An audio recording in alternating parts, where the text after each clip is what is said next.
Doctor Hari, 1996 ഇടതുപക്ഷ ജനാധിപത്യ മുന്നണി സർക്കാർ രൂപപ്പെടുത്തിയ പദ്ധതിയാണ് ഇവിടെ യാഥാർത്ഥ്യമാവുന്നത്. പിണറായി പറഞ്ഞത് ഞാൻ ആവർത്തിക്കുകയാണ്. ഇടക്കാലത്ത് അനിശ്ചിതത്വത്തിലായി പദ്ധതി പഠനത്തിനായി 2009 ഇൻ്റർനാഷണൽ ഫിനാൻസ് കോർപ്പറേഷനെ നിയോഗിച്ചു. 2010 ടെൻഡർ നടപടികളിലേക്ക് കടന്നെങ്കിലും കേന്ദ്രം ആ ഘട്ടത്തിൽ അനുമതി നിഷേധിച്ചു, UPA സർക്കാരിൻ്റെ കാലത്ത്. തുടർന്നുള്ള ഘട്ടം പദ്ധതിക്കായുള്ള മനുഷ്യച്ചങ്ങല അടക്കമുള്ള പ്രക്ഷോഭങ്ങളുടേതായിരുന്നു. 2015 ഒരു കരാറുണ്ടായി. എന്നാൽ പല തലങ്ങളിലുള്ള വിമർശനങ്ങൾ അത് നേരിട്ടു. വിമർശനങ്ങളെല്ലാം നിലനിൽക്കുമ്പോഴും വിഴിഞ്ഞം പദ്ധതി നടപ്പാവുക തന്നെ വേണമെന്ന നിലപാടാണ് ഞങ്ങൾ കൈക്കൊണ്ടത്. അതായത് ഇപ്പോൾ അധികാരത്തിലിരിക്കുന്നവ. വികസന കാര്യത്തിൽ രാഷ്ട്രീയ വേർതിരിവ് വേണ്ട എന്ന നയമാണ് കൈക്കൊണ്ടത്.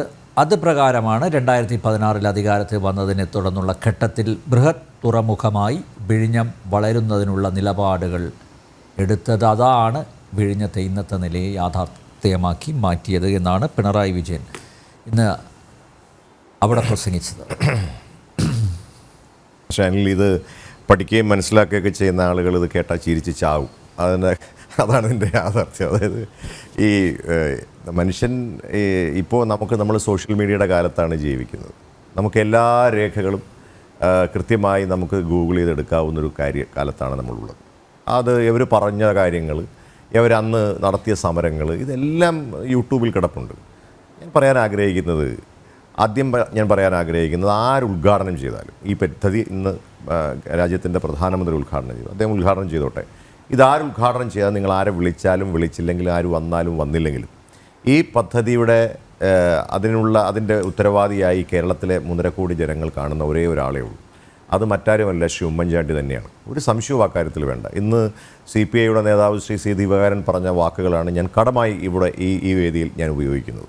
അപ്പോൾ നമ്മൾ മനസ്സിലാക്കേണ്ട ഒരു പ്രധാനപ്പെട്ട കാര്യം, ഇതിൻ്റെ ചരിത്രമൊന്നും ഞാൻ പറയേണ്ട കാര്യമില്ല. 86 മുതൽ, ഇപ്പം ഞാൻ നേമം നിയോജക മണ്ഡലത്തിൽ രാഷ്ട്രീയ പ്രവർത്തനം നടത്തുന്ന ആളാണ്. 86 ലീഡർ ശ്രീ K. കരുണാകരൻ നേമത്ത് മത്സരിക്കുമ്പോൾ തുടങ്ങിയ പദ്ധതി തുടക്കമാണ്. അതിൻ്റെ തുടക്കം അദ്ദേഹം അന്നത്തെ ഇതിൻ്റെ സെക്രട്ടറി ആയിരുന്ന അന്ന് ബാബു പോൾ സാറിൻ്റെ അദ്ദേഹത്തിൻ്റെ ജീവചരിത്രം നമ്മൾ വായിച്ചിട്ടുണ്ടെങ്കിൽ അതിനകത്ത് തന്നെ വളരെ കൃത്യമായി ഇതിൻ്റെ പദ്ധതിയുടെ തുടക്കത്തെക്കുറിച്ചൊക്കെ വളരെ മനോഹരമായി തന്നെ പ്രതിപാദിച്ചിട്ടുണ്ട്. അതിൽ അന്നത്തെ നമുക്കറിയാവുന്ന പോർട്ട് മിനിസ്റ്റർ ഇന്ന് ശ്രീ വാസവനാണെങ്കിൽ അന്ന് ശ്രീ രാഘവൻ അദ്ദേഹമാണ് അതിൻ്റെ ചൊക്കാൻ പിടിച്ചിട്ടുള്ളത്. അതിൻ്റെ തുടക്കം അങ്ങനെയാണ്. അത് മുതൽ ഇന്ന് ഏറ്റവും അവസാനമായി ഇന്നത്തെ ഈ ദിവസം ഉദ്ഘാടനം ചെയ്യപ്പെടുമ്പോൾ നമ്മൾ മനസ്സിലാക്കേണ്ട ഒരു കാര്യം, വിഭാവനം ചെയ്താൽ അല്ലെങ്കിൽ പദ്ധതിയെക്കുറിച്ച് ആലോചിച്ചാൽ മാത്രം ഒരു പദ്ധതി ഉണ്ടാവില്ല. ശ്രീ ഉമ്മൻചാണ്ടി ഈ പദ്ധതിയെക്കുറിച്ച് ആലോചിക്കുന്ന സമയത്ത് അന്നത്തെ പ്രതിപക്ഷ നേതാവ് ശ്രീ VS അച്യുതാനന്ദനും അന്നത്തെ പാർട്ടി സെക്രട്ടറിയുമായിട്ടുള്ള ശ്രീ പിണറായി വിജയനും ആരോപിച്ച കാര്യങ്ങളൊക്കെ നമ്മുടെ മുമ്പിലുണ്ട്. അത് എത്രയോ ആവർത്തി യൂട്യൂബുകളിൽ നമുക്ക് റിസർച്ച് ചെയ്താൽ കിട്ടുന്ന ഒരു കാര്യമാണ്. ഇപ്പോൾ ഇന്നത്തെ വാട്സാപ്പ് ഗ്രൂപ്പുകളിൽ മുഴുവൻ അതിങ്ങനെ പ്രചരിക്കുന്ന ഒരു സാധനമാണ്. അപ്പോൾ അദ്ദേഹത്തിന് അതോടൊപ്പം തന്നെ കഴിഞ്ഞ ദിവസം കേരളത്തിൻ്റെ മുഖ്യമന്ത്രി വളരെ പരിഹാസ രൂപേണ പറഞ്ഞൊരു കാര്യം, കല്ലിട്ടാൽ മാത്രം കപ്പലോടില്ല എന്നുള്ളതാണ്. വെറും കല്ലിട്ട് മാത്രമല്ല അദ്ദേഹം പോയത്. അങ്ങനെയാണെങ്കിൽ എത്രയോ കല്ലുകൾ ശ്രീ പിണറായി വിജയനായിരുന്നു കേരളത്തിൽ കഴിഞ്ഞ 9 വർഷക്കാലം കൊണ്ട്. കഴിഞ്ഞ 9 വർഷക്കാലം കൊണ്ട് ഒരു കല്ല് പോലും ഇടാൻ സാധിച്ചിട്ടില്ല. ഒരു പദ്ധതിയെക്കുറിച്ച് സുരേഷ് ഏട്ടൻ പറയട്ടെ. ഇവിടെ സുരേഷ് ഏട്ടൻ വളരെ തന്ത്രപരമായി അത് പറഞ്ഞു. അദ്ദേഹത്തിന് അത് യാഥാർത്ഥ്യം അറിയാം. അദ്ദേഹം അത് പറയുമ്പോൾ അങ്ങനെ പറയാൻ അദ്ദേഹത്തിന് കഴിയുള്ളൂ. അദ്ദേഹം ഞങ്ങളോടൊപ്പമായിരുന്നു, നേരത്തെ അതിൽ സൂചിപ്പിച്ചതുപോലെ ഞങ്ങൾക്കൊപ്പം ഉമ്മൻചാണ്ടിയുടെ ഏറ്റവും വിശ്വസ്തനായ ഒരാളായിരുന്നു സുരേഷ് ഏട്ടൻ. അതോടൊപ്പം തന്നെ അദ്ദേഹം ഇപ്പോൾ ഞങ്ങൾക്കൊപ്പം ഇല്ല. പക്ഷേ എന്നാലും അദ്ദേഹത്തിൻ്റെ ആ വാക്കുകൾ തന്നെ നമുക്ക് ആ വരികൾ കൂടെ ഇടയിലൂടെ വായിച്ചാൽ നമുക്ക് മനസ്സിലാവും. അദ്ദേഹത്തിന് അറിയാം ശ്രീ ഉമ്മൻചാണ്ടി ഈ പദ്ധതിയെ എത്രത്തോളം കൊണ്ടുവരാൻ ശക്തമായിട്ട് ഇടപെട്ടു. അന്ന് അദ്ദേഹം പറഞ്ഞൊരു വാക്കുണ്ട്, ഉമ്മൻചാണ്ടി പറഞ്ഞ വാക്ക് ഞാൻ ആവർത്തിക്കുകയാണ്. അദ്ദേഹം പറഞ്ഞു, നിങ്ങൾ എന്ത് വേണമെങ്കിലും മാറ്റങ്ങൾ പറഞ്ഞോളൂ, ഞങ്ങളതിൽ സ്വീകരിക്കാൻ തയ്യാറാണ്. നിങ്ങൾ എന്തൊക്കെയാണ് മാറ്റങ്ങൾ വരേണ്ടത് എന്നുള്ളത് പറയൂ. പക്ഷേ ഈ പദ്ധതിയെ വെറും അഴിമതി ആരോപണം ഉന്നയിച്ചുകൊണ്ട് അവസാനിപ്പിക്കാമെന്ന് നിങ്ങൾ കരുതിയാൽ നിങ്ങൾക്ക് തെറ്റിപ്പോയി. എന്തു വില കൊടുത്തും ഈ സംസ്ഥാനത്തിൻ്റെ താല്പര്യം ഉൾക്കൊണ്ടുകൊണ്ട് ഈ പദ്ധതി ഞങ്ങൾ നടപ്പാക്കും എന്നാണ് അന്നത്തെ മുഖ്യമന്ത്രി പറഞ്ഞിട്ടുള്ളത്. അന്നത്തെ അതിൻ്റെ വലിയ ദേശാഭിമാനിയുടെ വലിയ ചിത്രങ്ങളൊക്കെ ഇന്ന് നമ്മുടെ വാട്സാപ്പ് ഗ്രൂപ്പുകളിൽ സജീവമാണ്. അതിൽ കടൽ കൊള്ള എന്നാണ് പറഞ്ഞത്. ഇന്ന് അവർ പറയുന്നത് കടൽ കൊള്ളാം എന്നാണ്. മനസ്സിലായില്ലേ?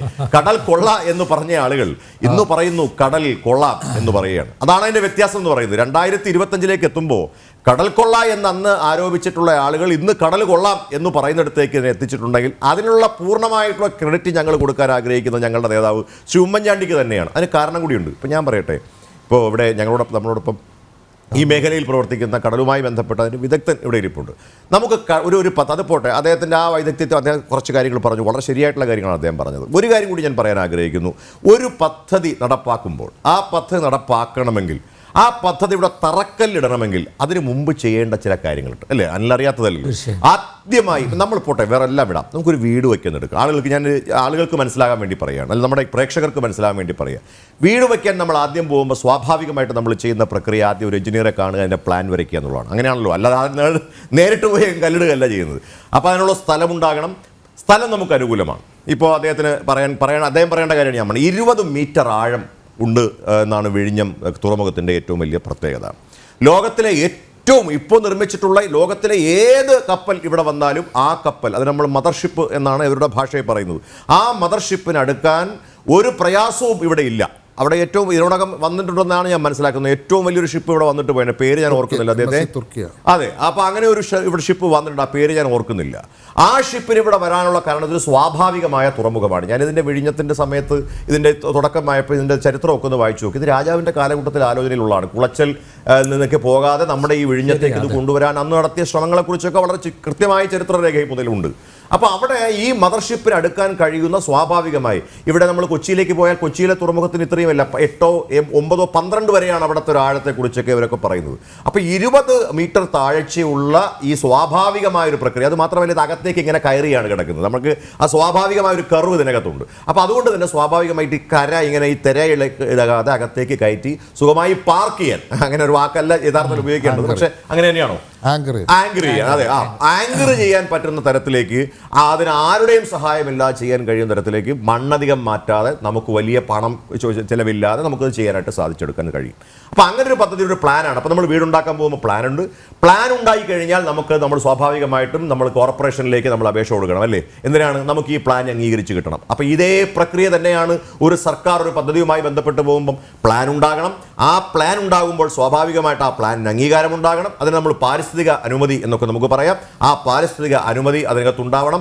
ആ പാരിസ്ഥിതിക അനുമതി കിട്ടിക്കഴിഞ്ഞാൽ നമുക്കതൊരു ഗ്ലോബൽ ടെൻഡറിലേക്ക് പോകണം. എന്ന് പറഞ്ഞാൽ നമുക്ക് ഈ ഒരുപാട് എഞ്ചിനീയർമാരുണ്ട്, ആരെ വേണം എന്ന് നമ്മൾ തീരുമാനിക്കണം.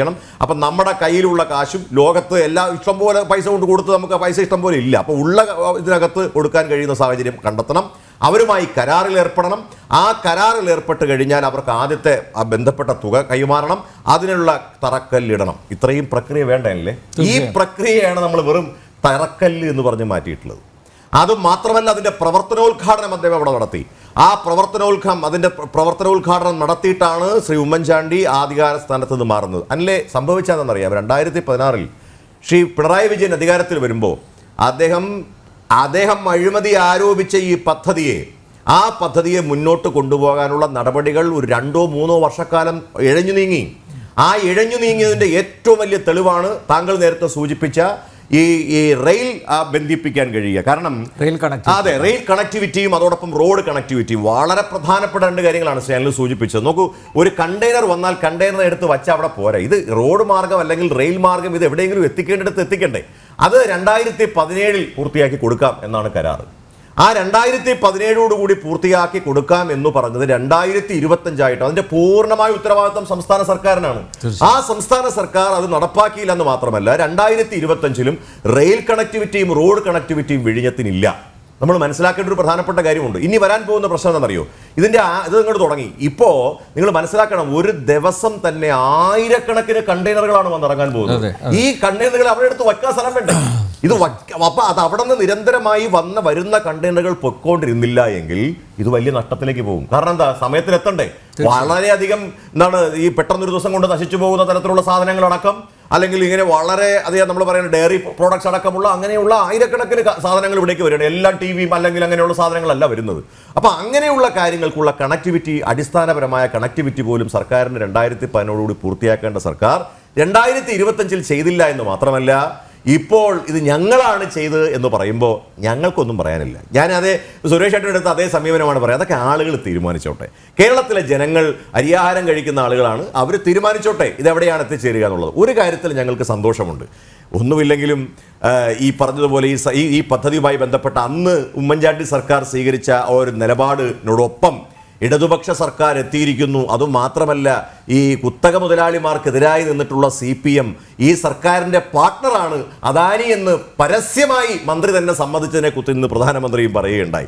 അപ്പൊ അടിസ്ഥാനപരമായിട്ട് എവിടെയാണ് എത്തിച്ചേർന്ന് നിൽക്കുന്നത് CPM എന്ന് പറയുന്നതിനെ കുറിച്ചുള്ള കൃത്യമായ ചിത്രം ഇന്നത്തെ ശ്രീ വാസവന്റെ പ്രസംഗത്തോടുകൂടി കേരളത്തിലെ ജനങ്ങൾക്കും ബോധ്യമായിട്ടുണ്ട്. അപ്പം കമ്മ്യൂണിസം എന്ന് പറയുന്നത് എവിടെ എത്തി നിൽക്കുന്നു, മുതലാളിത്തവും കമ്മ്യൂണിസവും കൈകോർക്കുന്ന കാഴ്ച നമ്മളിവിടെ കണ്ടു. ഒപ്പം നമുക്കറിയാം കേരളത്തിന്റെ BJPയുടെ പ്രസിഡന്റിനെ കൂടി ഒരു സീറ്റ് കൊടുത്ത് അവിടെ ഇരുത്തിയോടുകൂടി സംഗതി പൂർണ്ണമായിട്ടുണ്ട്, എല്ലാം ഭംഗിയായിട്ടുണ്ട്. കേന്ദ്രമന്ത്രി കൂടി കേട്ടോ. അല്ല, കേന്ദ്രമന്ത്രി ആയിരുന്നു എന്നാണ് ഞാൻ മനസ്സിലാക്കുന്നത്. ഇപ്പം കേന്ദ്രമന്ത്രി ആണോ എന്ന് എനിക്കറിയില്ല. മുൻ അത് പറയും, അത് കേന്ദ്രമന്ത്രി മുൻ കേന്ദ്രമന്ത്രി ആണെങ്കിൽ എത്രയോ ഓരോ രാജേട്ടനെ കണ്ടില്ലല്ലോ.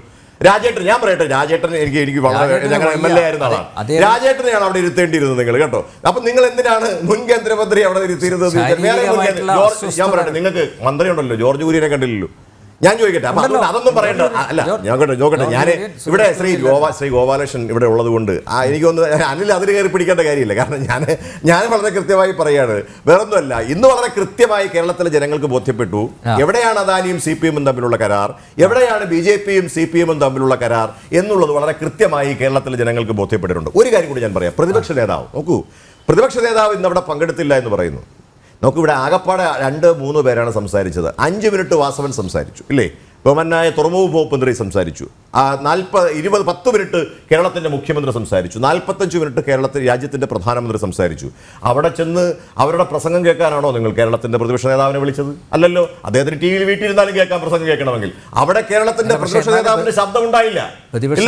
സാന്നിധ്യം അതാണ് എന്തുകൊണ്ട്. അപ്പൊ നിങ്ങൾക്ക് സാന്നിധ്യം ഉണ്ടാകണമെന്ന് ആഗ്രഹമില്ല, പക്ഷേ അവിടെ രാജീവ് ചന്ദ്രശേഖരന്റെ സാന്നിധ്യം വളരെയധികം ആവശ്യമാണ് എന്ന് CPM-ന് തോന്നിയത് കൊണ്ട് അദ്ദേഹത്തിന് അവിടെ ആവശ്യത്തിനോട് സീറ്റാ കൊടുത്ത്, അദ്ദേഹമാണല്ലോ 8 മണിക്ക് മുമ്പേ വന്ന് അവിടെ സീറ്റൊക്കെ ഇട്ട് എന്റെ സീറ്റ് പോകാതിരിക്കാൻ അദ്ദേഹം അവിടെ കയറിയിരുന്നൊരു കാഴ്ച കേരളത്തിലെ ജനങ്ങൾ. അവിടെ ആരൊക്കെ ഇരിക്കണം വേദിയിൽ, ആരൊക്കെ സംസാരിക്കണം, എത്ര മിനിറ്റ് സംസാരിക്കണം, ഇതൊക്കെ തീരുമാനിക്കുന്ന PMO എന്നാണ്. അല്ല, ഞാൻ അത് തീരുമാനിച്ചോട്ടെ, അത് തന്നെയാണ് ഞങ്ങൾ പറഞ്ഞത്. ഈ PMOയും CMOയും ഒക്കെ ഏകദേശം ഒരേ തലത്തിൽ നിൽക്കുന്ന ആളുകളായതുകൊണ്ട് ഞങ്ങൾക്ക് അതിനകത്ത് എന്താണ് പ്രശ്നമൊന്നുമില്ല. നിങ്ങൾ രണ്ടുപേരും കൂടെ ചേർന്ന് തീരുമാനിച്ചോളൂ.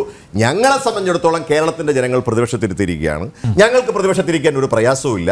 ഞങ്ങൾ പ്രതിപക്ഷത്തിരുത്തതുകൊണ്ട് തെറ്റായ കാര്യങ്ങൾ ഉണ്ടെങ്കിൽ ഞങ്ങൾ ചൂണ്ടിക്കാണിക്കും. വിഴിഞ്ഞത്ത് കേരളത്തിന്റെ മുൻ മുഖ്യമന്ത്രിയെ അനുസ്മരിക്കാതെ മുന്നോട്ട് പോയത് തെറ്റാണ് എന്ന് ഞങ്ങൾ ജനങ്ങളോട് പറഞ്ഞിട്ടുണ്ട്, പറഞ്ഞുകൊണ്ടേയിരിക്കും.